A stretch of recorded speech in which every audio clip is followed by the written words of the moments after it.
show is sponsored by HiveMind CRM. It is more than just a CRM. It is a real estate and business mastermind that comes with an all-in-one CRM. You can have unlimited websites and users. You can call, text, RVM, and email all in one user interface. And you can set up custom automations for any type and multiple businesses. 65% of companies start using a CRM system within the first 5 years of business. Once implemented, the HiveMind will save you on marketing, give you more time, and make more money. One of our users had his first $100,000 month using our system in June. We want to see you automate and accelerate your business. Text us at 210-972-1842 for future meetings, and of course to get our $1 course on how to make more than 6 figures on one land deal. You can schedule your free demo today at hivemindcrm.io. Hey, we're here with Joe Rotella out of Nashville, Tennessee. We're going to talk about crypto and some business stuff and some just finding your passion stuff. I think it's pretty interesting. We're going to have a conversation about that. But Joseph, tell us a little bit about where you're from, what you do, what your passions are, and how'd you end up doing podcasts? That's crazy. Sure. Thanks. And Daniel, thanks for having me on. I really appreciate it. I'm born and raised in Chicago. First 27 years of my life, moved to Phoenix, stayed there for about 4 years, and then wound up in Nashville. I've been out here about 10 years now. Do music stuff all my life, just passion of mine. So it brought me to Nashville. With music brought audio. So I got into doing audio stuff, things like that, recording my own music, and it opened up a whole new world for me, which then led into podcasting and learning how to do all that and all the aspects of it.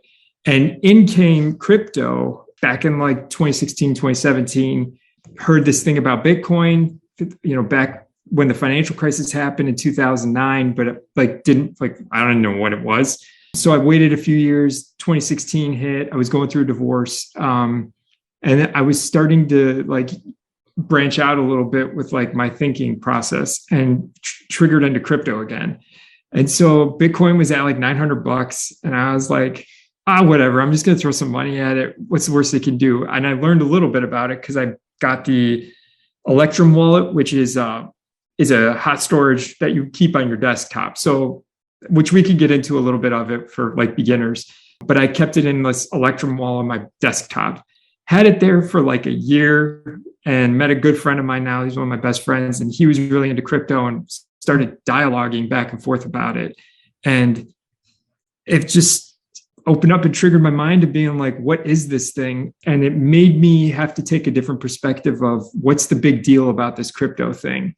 And it's extremely intense to understand it all because there's complexity to it that is difficult. But if you can narrow it down and digest it a little bit easier, then that makes it much, much more easier to digest. Well, that got me started down with knowing how to do podcasts. I started the Crypto 101 podcast, which is what I wanted to teach people. I don't make any money off of it. And it's basically I had friends and family asking about stuff. And I'm like, I know most of this stuff. So why don't I just put it down, but in small segmented episodes. So they're 8 to 10 minute episodes because I don't want to overwhelm people, because the minute you start overwhelming people with information, they shut down. They don't want to hear it, at least in my perspective of the average person. So I started this podcast to teach people that you don't have to like it, but it's here and you better learn about it because this is where the industry is going. And a lot of people, especially in America, are stubborn to it. And the older generation, especially, because they're so used to it. But that's kind of, sorry, I know that was long-winded, but that's kind of my overall, and I have a multimedia background with graphic design, video editing stuff. So all that encompassed with putting it into the podcast and just kind of creating it. And it's branched out and it's allowed me to network with people like you and other podcasters who are interested in this and want detailed information from the bot. You can get analysts telling you all this random stuff. And it's you have to dumb it down, and not in a negative way, just allow people to process it so that it does become more of a larger picture for them, if that makes sense. So it's I had a podcast with somebody yesterday that says that you have to make it make sense in plain English versus in your language of crypto. Yes, exactly. That is exactly it. Yes. Because most people don't speak the language till they've been in it for a little bit. So you kind of have to like break it down.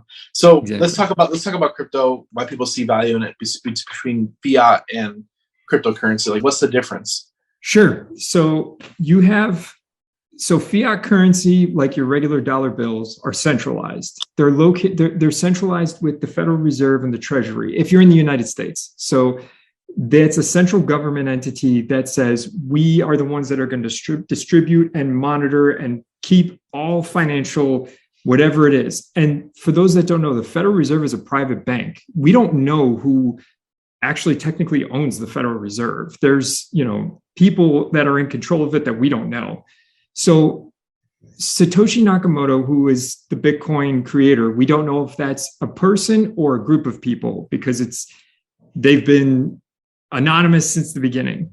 But they found basically when the financial crash happened in 2008, 2009, they didn't want a centralized government anymore controlling the system itself. So they saw Bitcoin as a way of allowing this to be decentralized, which is where we get into crypto as a decentralized currency. That basically means there is no central point for anybody to hack, so to speak. So like the Federal Reserve gets attacked all the time with cyber attacks trying for the financial stuff. And there's been a few that have been successful. The decentralization of it cryptocurrency allows every user that uses, we're just going to use Bitcoin because it's the easiest one to understand. It's a decentralized network, as in there is no central point. It's all connected with anybody that's connected to Bitcoin's blockchain. So like I have Bitcoin, my buddy over in downtown Nashville has it. People across the world have it. So all of those make up a decentralized ledger, basically, in a way.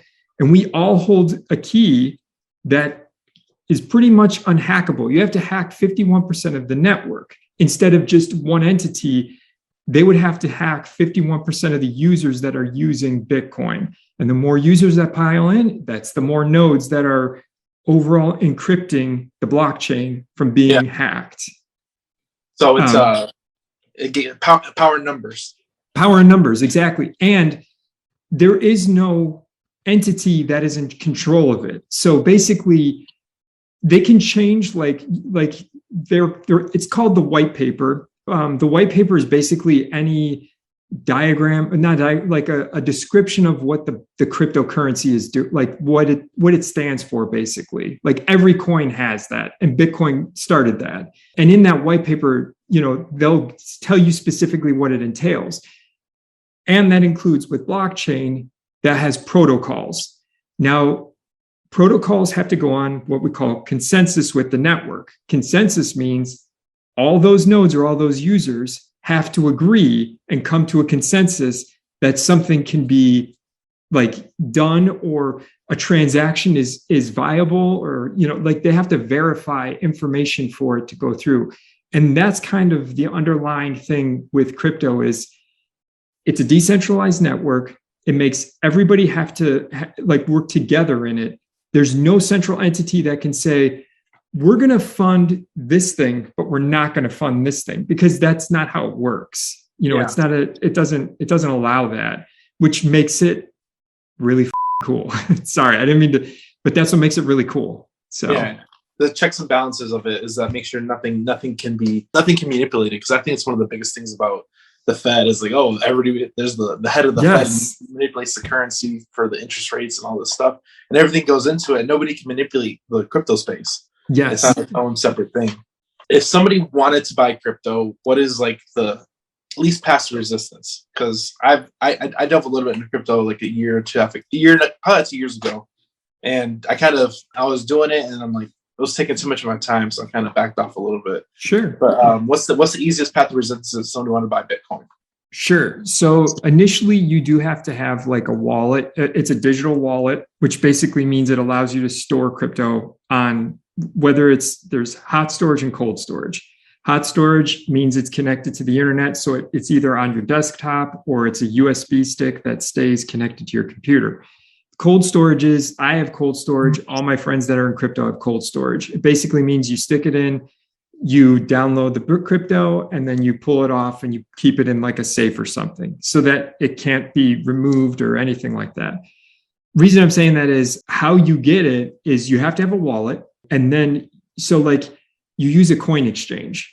That's kind of the simplest way of getting it. So like, and I'm going to get probably major hate for this because so many people hate Coinbase, but for new users, Coinbase is one of the easiest ones to use until you get familiar with it. And then there's Binance, Kraken, there's all these other coin exchanges that are probably better than Coinbase. But if you're starting off, it's a good, the interface is really easy to use. It's easy to navigate. So I always suggest that just because it's the easiest one to get started with, in my opinion. It's the Robinhood of crypto. Yes. I hate Robinhood for crypto. But anyway. I know, but the Robinhood is like the entry point for people to get it allows people to have more access to it in an easier way. It's an easy platform to navigate for newbies to get into. So you go to a coin exchange. It's going to ask you to like for certain information about you. It's going to ask for an ATM card or a debit card, credit card, because you basically have to purchase crypto from a coin exchange. You have to transfer some type of currency. Now you could trade, if you have like Ripple or Ethereum, you can trade that for a Bitcoin or for a certain portion of Bitcoin. You can take US dollars from your debit card and transfer that through the coin exchange, and it'll give you whatever type of coin. I forget how many coins are on Coinbase, but right now, like in terms of the overall cryptocurrency market, there's thousands of coins right now. Like, so you could possibly, there's so many to go through. So that's the easiest way of doing it, is going through a coin exchange, putting in your information, and then getting the coin off of there and bringing it off. Another way of doing it, let's say you and I both have cryptocurrency, or you decided to buy a wallet, I have Bitcoin, and you're like, I'll tell you what, send me cryptocurrency, but we know each other, so you're going to just give me the $20 and say, here, give me $20 in Bitcoin. I can still send you that through our digital wallets, all via the internet. And that's another way of getting cryptocurrency. It's a peer-to-peer transaction. That's the beautiful part of decentralization. Yeah. There is no middleman to this. There's no central bank. There's no bank. I am the bank. You are the bank. We hold our money in our wallet, and we are the ones that transfer those funds without any middleman between us. And that's I like that because like everybody is trying to collect that middleman fee. PayPal, the banks, the wire transfer, like everybody's trying to collect that middleman fee, no matter how minimal it may seem. But they do it for thousands of people. And like the crypto totally cuts that out. One thing I know I didn't understand this. The reason why I asked this, because I didn't understand this when I first started, is that I had Coinbase when I first started, and I bought stuff on Coinbase. And like, oh, you need to transfer that to your wallet, because I always kept it straight on the exchange. What's the importance of keeping it in a wallet versus on the exchange itself, like Binance or Coinbase or anything like that? Sure. So you'll hear people say, basically, you can keep it on a coin exchange. Like I don't buy other coins. I kind of do this. Like Coinbase has a really cool thing where you can just earn coins if you want to like learn about them. So I'll learn about coins, and you earn free coins as you learn about them. So I keep some, like there's small portion amount where I'm like, I'm just going to trade these into Bitcoin and then pull them off. The reason you should pull them off of a coin exchange, if you have a significant amount on there, because the coin exchange can get hacked. That's totally different than the blockchain getting hacked. That's where a lot of people are like, well, Coinbase got hacked and $30 million worth of cryptocurrency was gone. So therefore the coin exchange is totally different than an individual, than the blockchain itself. They think that the coin exchange is the blockchain. It's not. So most people, this is like the big slogan in cryptocurrency: not your keys, not your coin. So you want to keep your encryption keys off the exchanges, because if that exchange can get hacked, your cryptocurrency can go with it, because you're keeping it in a hot storage wallet that's connected to the internet. And those coin exchanges are not as secure as people think. They're just like basic websites as everybody else. Now they have certain security, but I would not keep my coins on an exchange once I get them. I would transfer them off and keep them in, especially if you're holding larger portions of it, if you know what I mean. Yeah.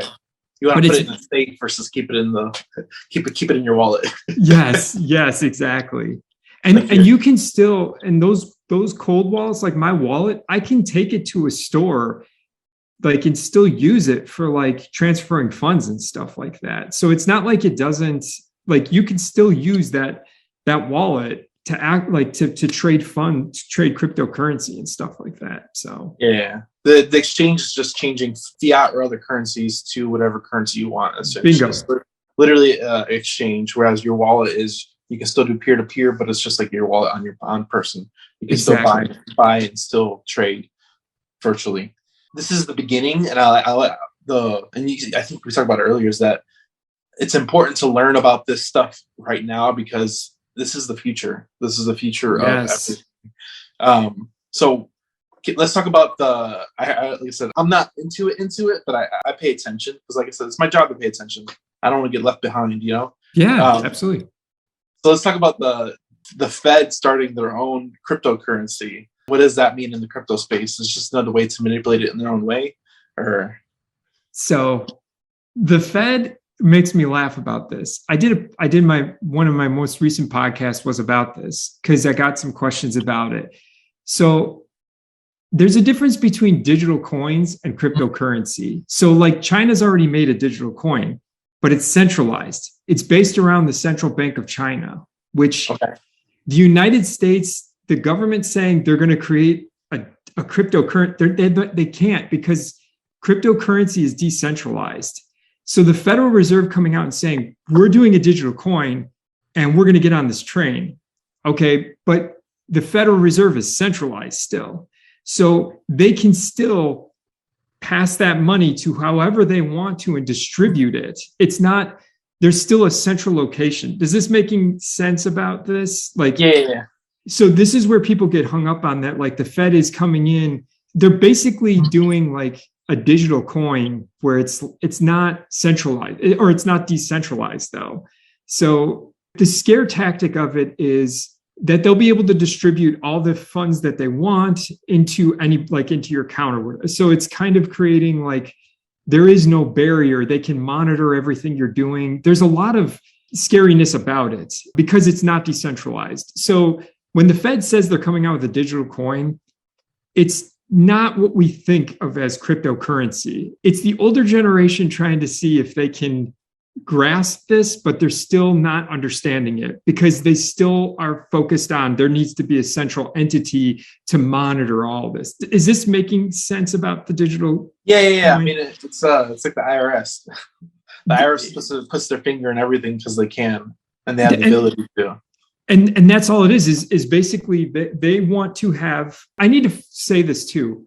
I'm not for nor against crypto. I'm like a messenger in a way where it's like understanding it and trying to take a bigger picture of it for people to understand, like critically think about this, you know, like I'm presenting the information. I want them to understand that like, I'm not telling you that it's bad that the Fed is creating it or it's good. I'm just simply stating if the Fed creates a digital coin, it's going to be centralized still because they won't release a decentralized network. We already have that. That's Bitcoin.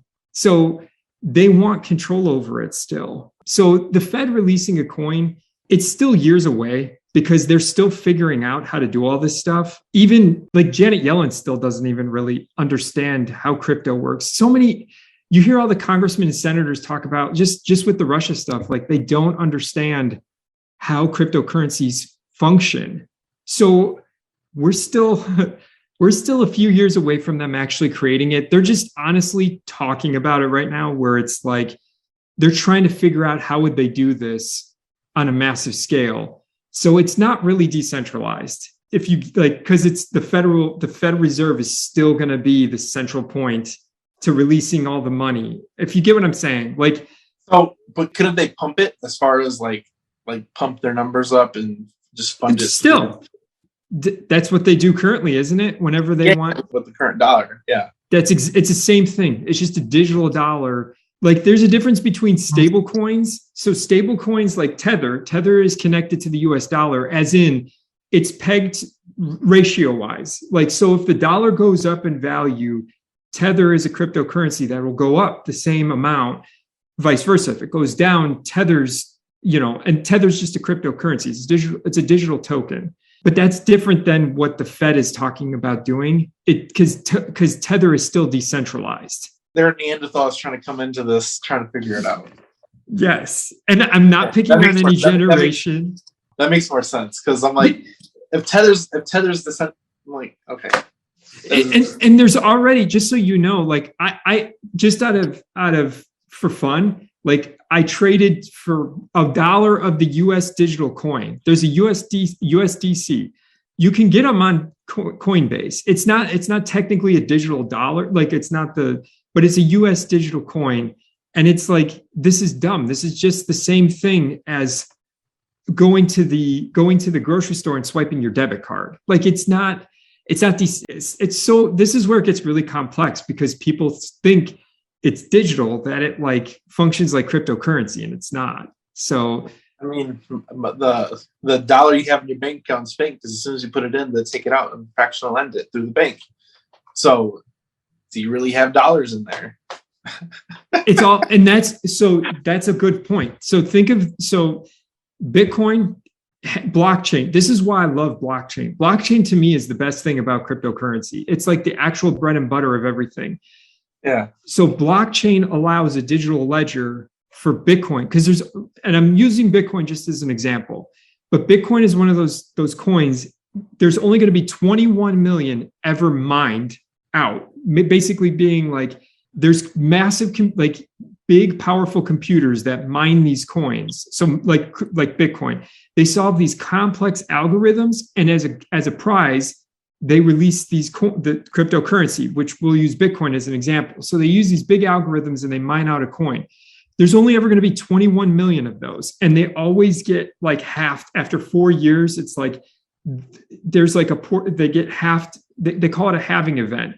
And it basically means that less Bitcoin are getting circulated until the 21 million. I forget what year it's going to be. It's like, it's a far ways off, but basically we're not even like, there's still a couple more million that need to be mined out. Once those 21 million are mined out of Bitcoin, that's it.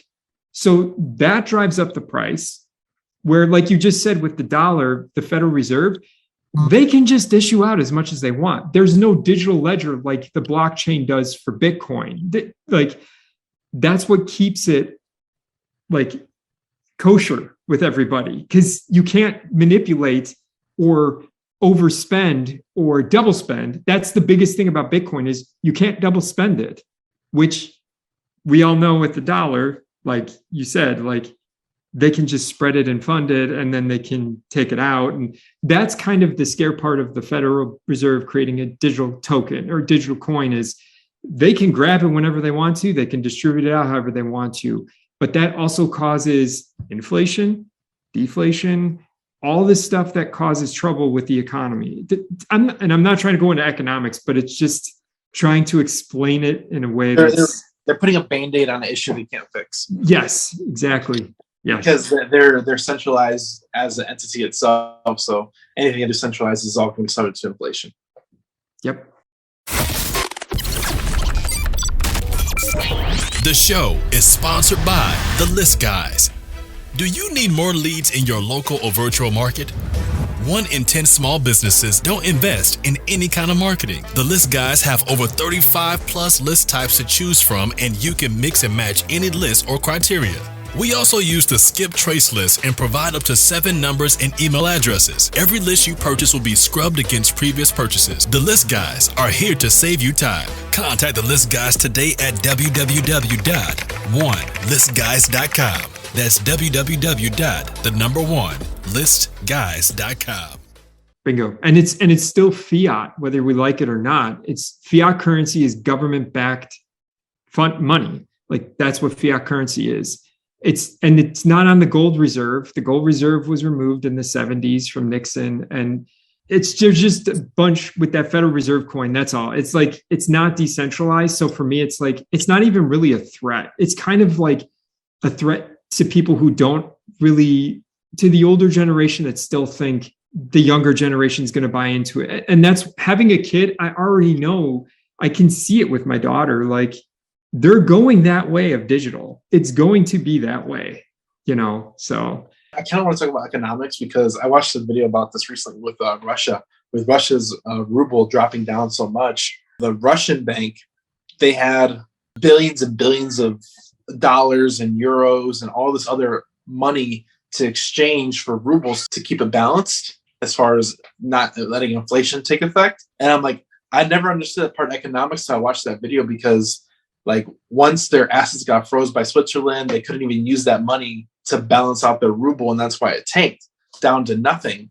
It's crazy to think that millions and millions of people are affected by the banks and how they control the economics of it.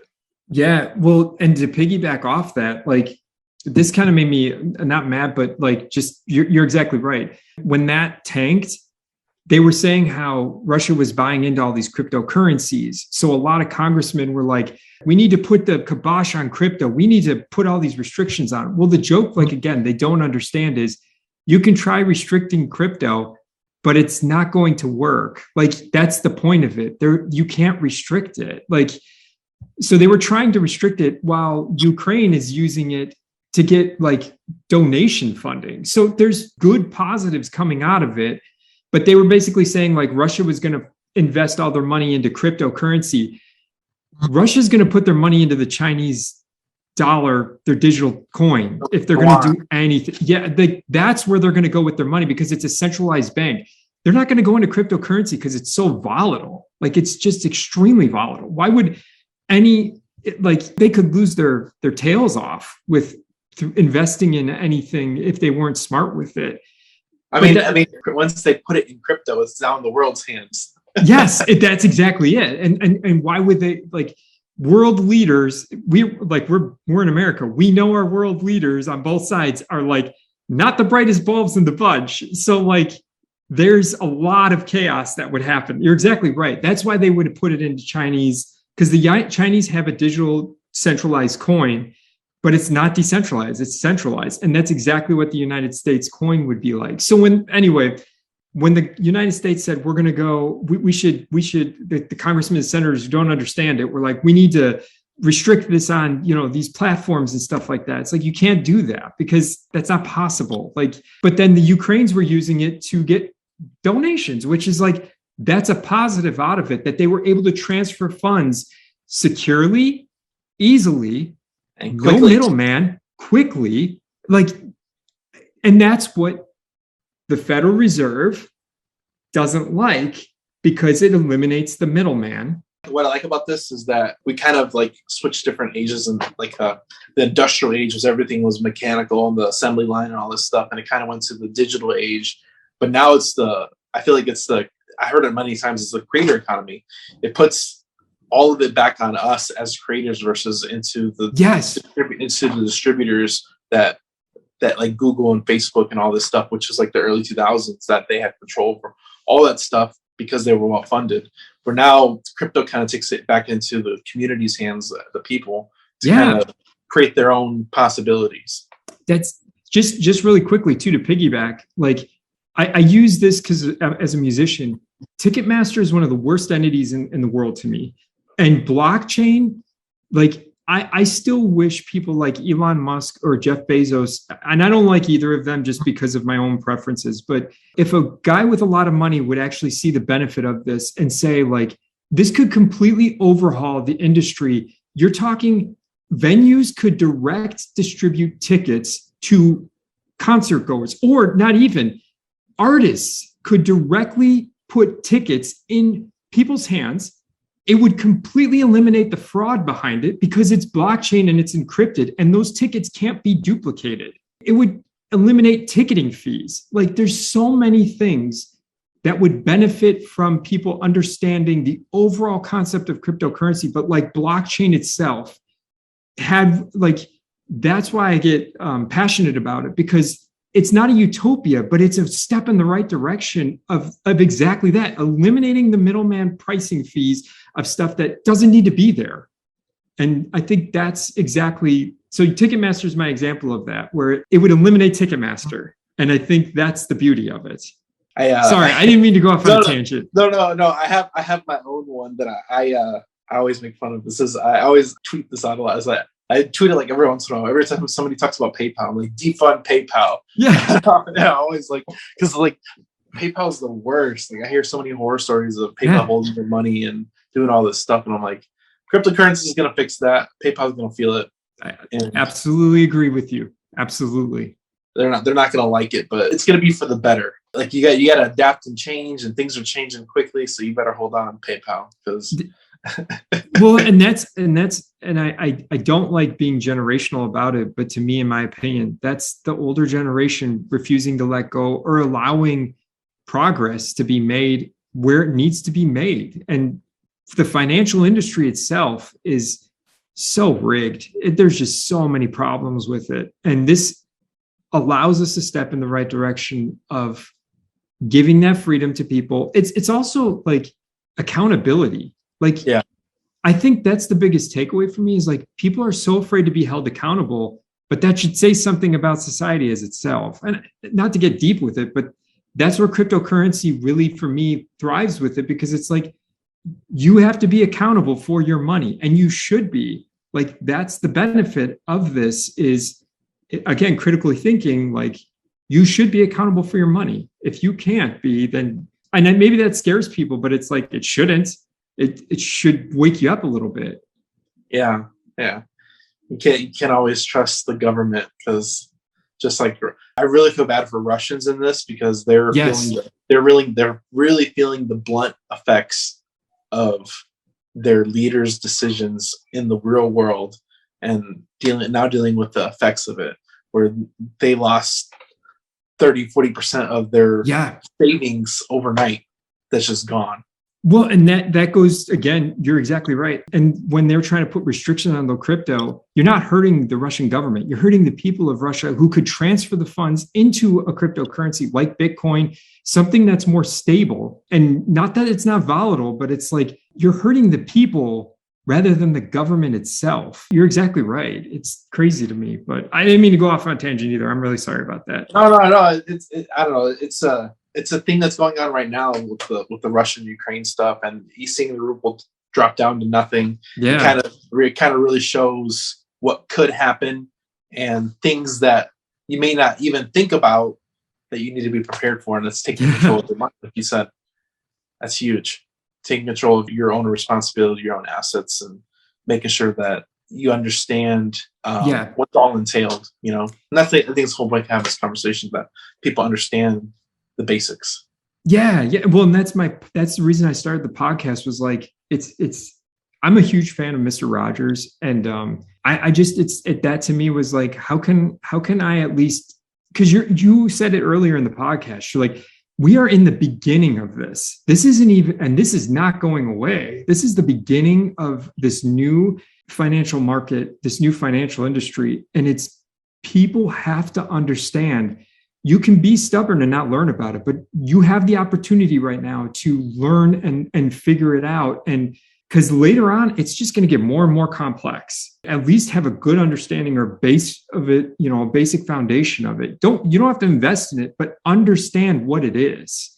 That's my big thing. But so let's talk about recommendations. So if they wanted to get a cold storage wallet, we talk about exchanges briefly. Beginners should Coinbase. If they want to use a cold storage, what's a good cold storage recommendation? Yeah. Me and my buddies all use like like Ledger is the name of the brand. Nano Ledgers. Those are really good, really easy, simple user interface. Because basically once you connect it to your computer, like I can still see on my computer my quantity that's on there, but it's not connected. So nobody can, if somebody hacks my computer, they're not getting my cryptocurrency because it's not connected. But that online ledger thing kind of shows me how much is in my crypto at the moment. Now, once I connect it back on, my keys are on my cold storage, my Nano. So once I plug those in, if that stays plugged in and somebody hacks me, then that's, I'm losing it because of having it connected.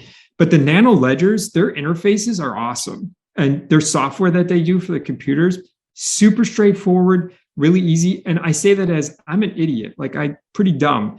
If I can figure it out and see the simplicity of it, then that means it's really, really good interface, in my opinion. So I really like the Nano Ledgers.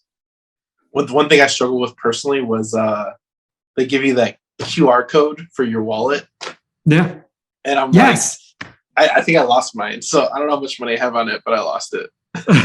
Well, did you have to write down? Because that's the thing. Like, did you write down your keys and stuff like that to access it? I think I did. I have it in my computer somewhere. I just have to find it now. It's just one of those things.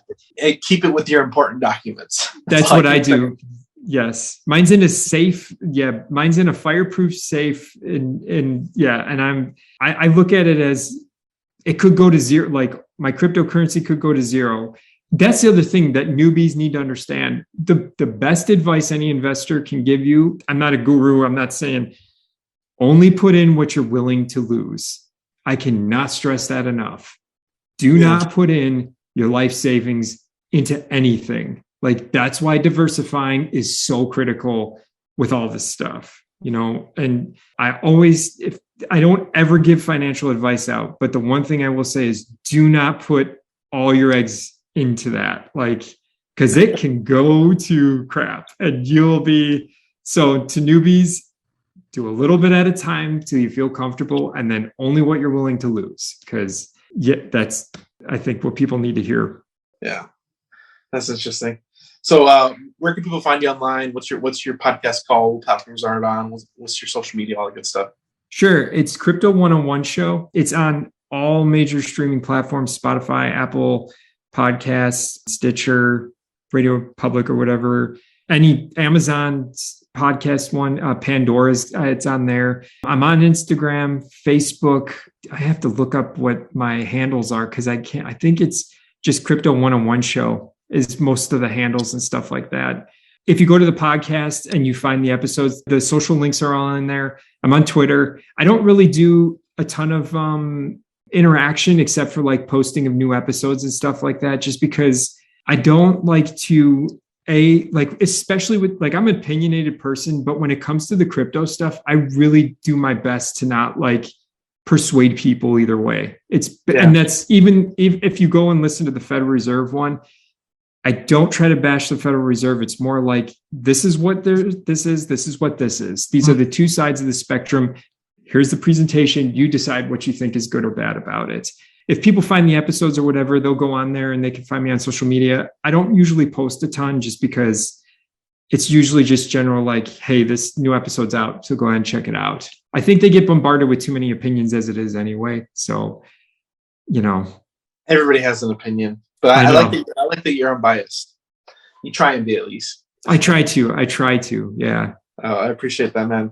Well, we appreciate you coming on, man. I hope people got some information on that and got the basics of crypto, understand a little bit more and the economic side of it. But we appreciate your time, Joseph. Thank you, man.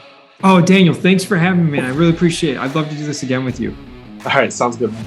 Bye. All right.